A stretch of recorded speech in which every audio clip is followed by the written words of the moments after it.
The battlefield trembled under the weight of destiny. Paris stood atop the walls of Troy, his fingers tightening around Apollo's golden bow. Below, Achilles marched forward, his golden armor blazing like a divine beacon amidst the smoke and blood. The world held its breath. 2 warriors, 1 cursed arrow, and a fate sealed by the gods.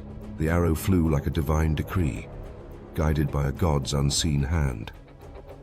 Achilles had faced death 1,000 times, but never like this.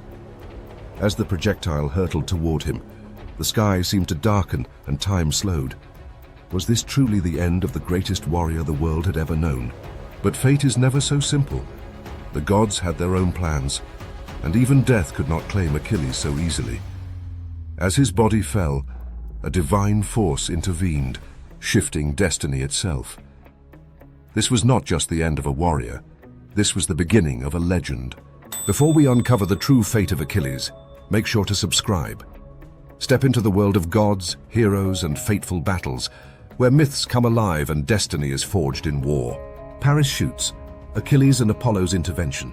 On the towering walls of Troy, Paris stood silently, his hawk-like eyes scanning the chaotic battlefield below.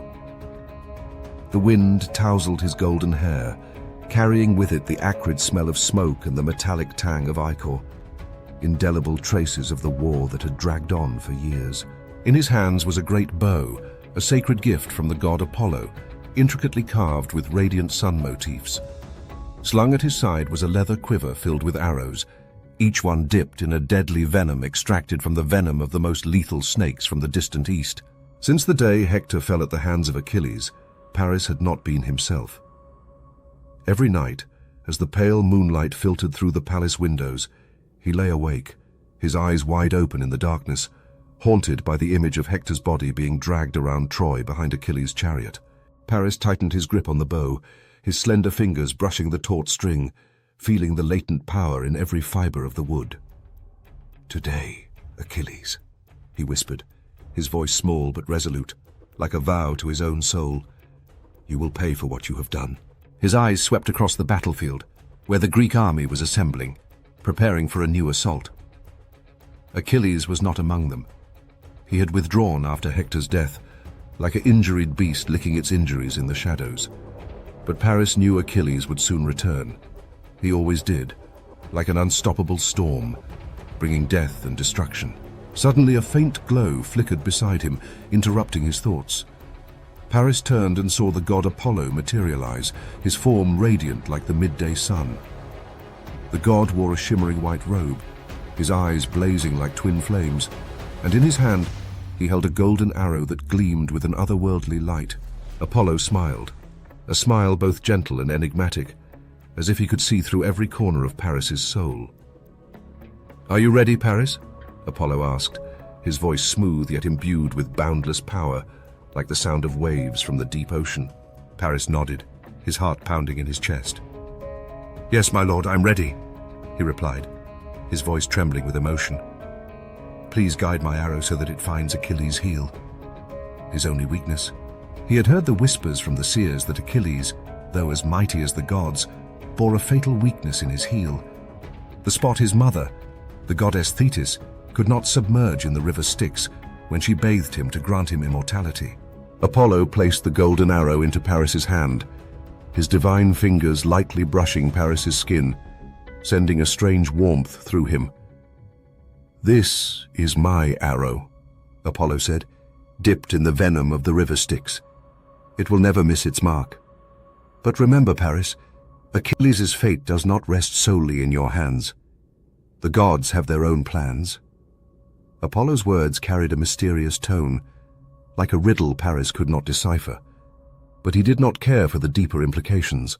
As long as Achilles died, as long as Troy was saved, he was willing to sacrifice everything, even his soul. Paris took the arrow, feeling its weight in his palm. It was cold, gleaming as if forged from sunlight, and he could sense a strange energy radiating from it.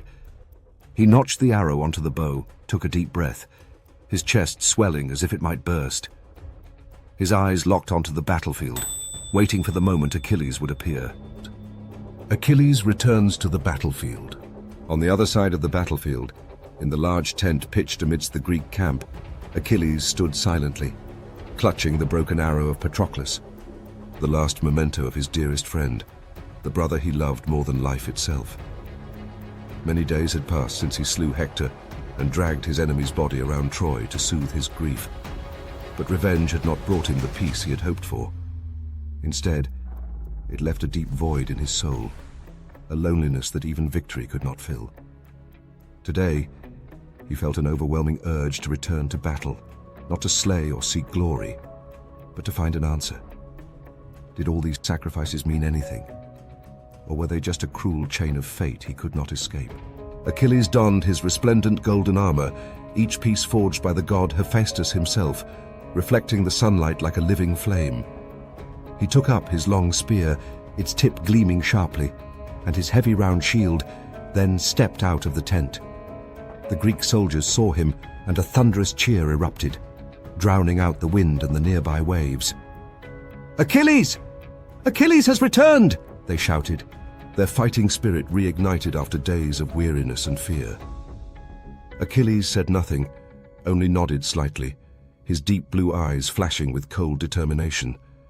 He led the army toward Troy, his steps as solid as rock, without a hint of hesitation. As he neared the towering walls of Troy, Achilles stopped and looked up. He knew Paris was there on the walls, and he could feel the enemy's hateful gaze fixed upon him. But he was not afraid. He had faced death hundreds of times, and each time he had walked through it like a passing breeze.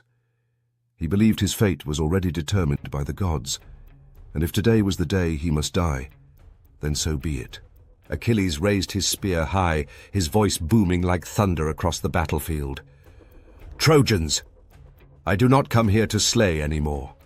I come to beg you to stop fighting. Let the deaths of Hector and Patroclus be the final warning. Let us end this pain." His words rang out, sincere and powerful, but they were met with a deathly silence.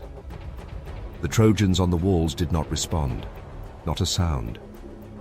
Then, from above, an arrow suddenly shot down, slicing through the air like lightning, aimed straight at him. Paris's arrow and Apollo's intervention.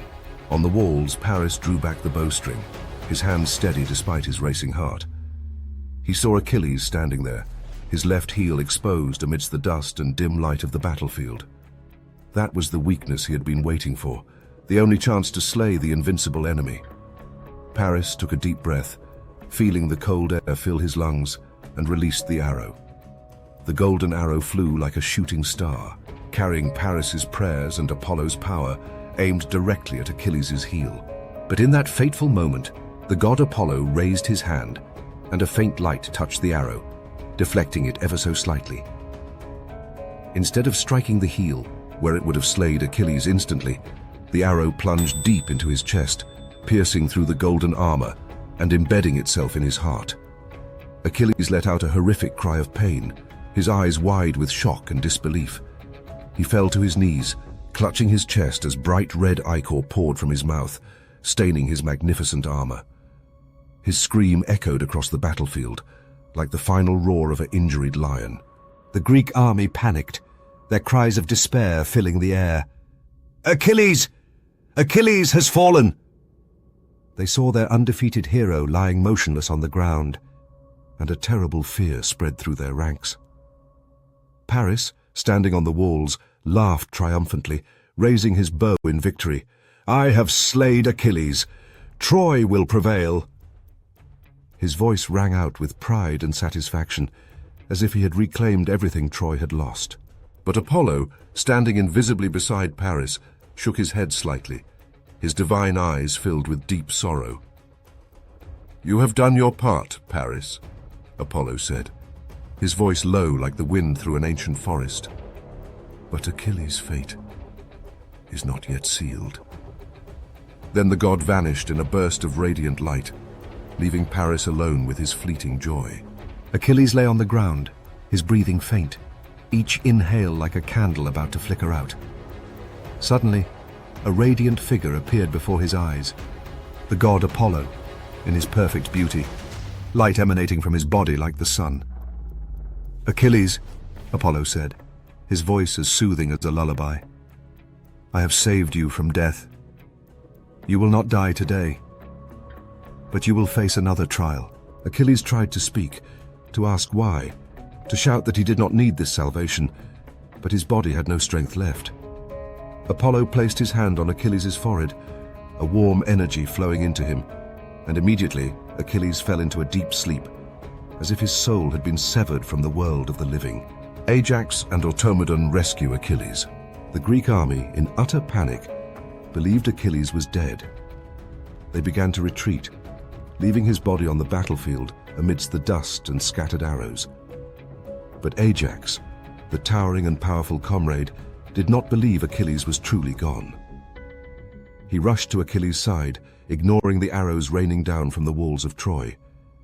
Kneeling beside his friend's motionless body, Ajax placed his hand on Achilles' chest, feeling the faint but persistent breath. "He's still alive!" Ajax shouted, his voice booming like thunder. "Quick, get him out of here!"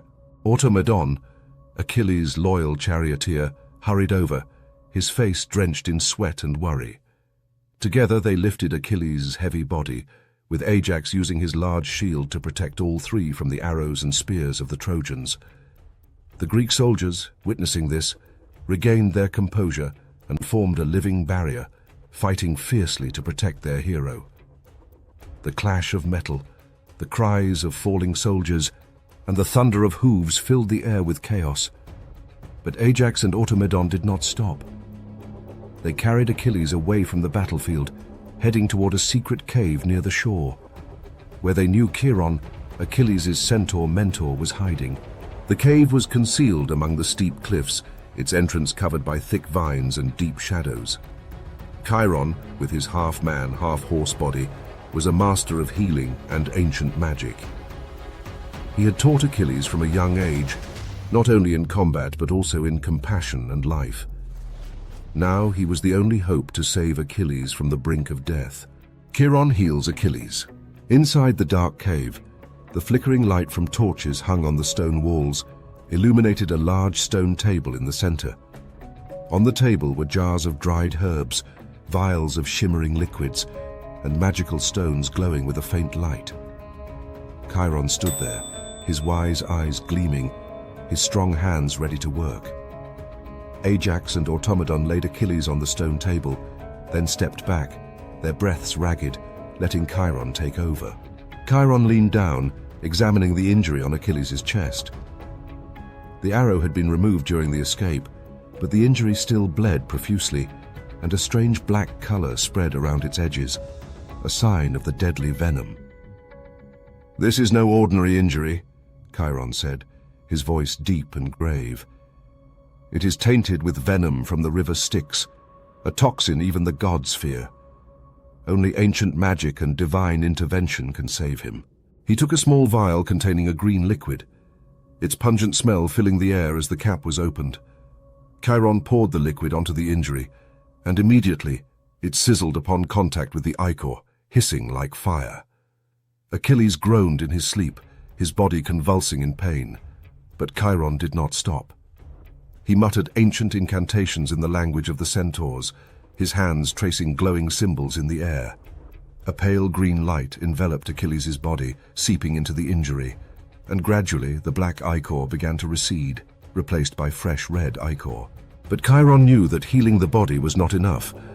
Achilles' soul was wandering between life and death, being pulled toward Hades by the venom from the arrow. He took out a bright red stone, glowing like fire, and placed it on Achilles' forehead. Chiron began to sing, his voice rising and falling in the cave, like a prayer to the gods on Mount Olympus. The song spoke of life, of sunlight piercing through darkness, and of the strength of the human heart against fate. After many hours, as the first light of dawn filtered through the cracks in the rock, Achilles opened his eyes. His breathing steadied, though still weak. He looked around, recognizing Chiron, Ajax, and Automedon standing beside him. "Am I dead?" he asked, his voice hoarse, as if returning from a long dream. Chiron smiled, a gentle yet proud smile. "No, Achilles. You were saved by Apollo's intervention and my magic. but you need time to fully recover. Your body has endured too much pain." Achilles grasped Chiron's hand, his eyes filled with deep gratitude. "Thank you, Master Chiron. I owe you my life." Achilles rested in the cave, his body gradually recovering under Chiron's careful attention. He knew that the war outside continued, that the Greeks and Trojans were still shedding ichor for pride and hatred. But now he carried a new purpose, to fulfill his unspoken promise to Hector. He would return, not to slay, but to protect the innocent, like Andromache and her young son Astyanax. Meanwhile, on the battlefield, the Greeks believed Achilles was dead, their morale shattered by the great loss. The Trojans, led by Paris, celebrated their victory, unaware that Achilles' fate was not yet sealed. But the destiny of Troy had already been decided by the gods, and the day the city would fall was not far off. Achilles may have fallen, but legends never die. What do you think? Was this truly fate, or did the gods have another plan? Comment below and join the discussion. And don't forget to follow for more epic myths and untold stories.